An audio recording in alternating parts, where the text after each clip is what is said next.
Only on KCCI, a new program rolling out in Des Moines schools this fall is creating controversy.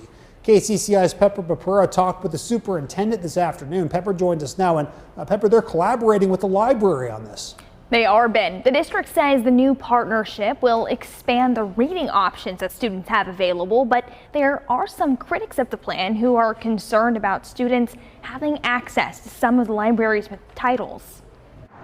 Just days until the first school bell, Des Moines Public Schools is unveiling a new program to expand the book options available to its students. Our students will be able to now utilize their student ID cards as library cards. Middle and high school students can use their school IDs at any one of the Des Moines Public Library's 6 locations starting in September. KCCI asked the superintendent if there were any restrictions on which titles students would be allowed to check out. As a school district, we're always going to be in compliance with the law. Here's an opportunity where students do not have those restrictions because they and their families should have agency around what it is they want to check out and want to read, either hard copy or digital. Yeah.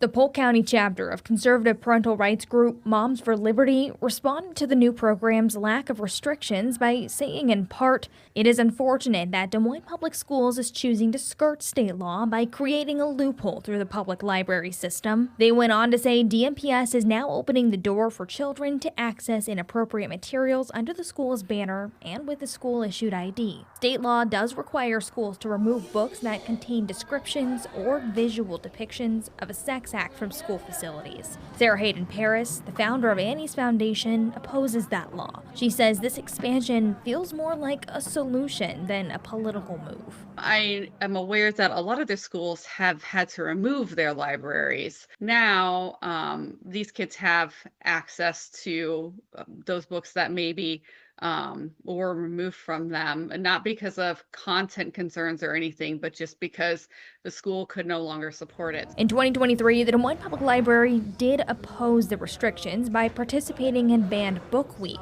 an event to raise awareness about restrictions like the ones in Iowa. It's important to have conversations about challenged books because it's important to have conversations about censorship and freedom to read.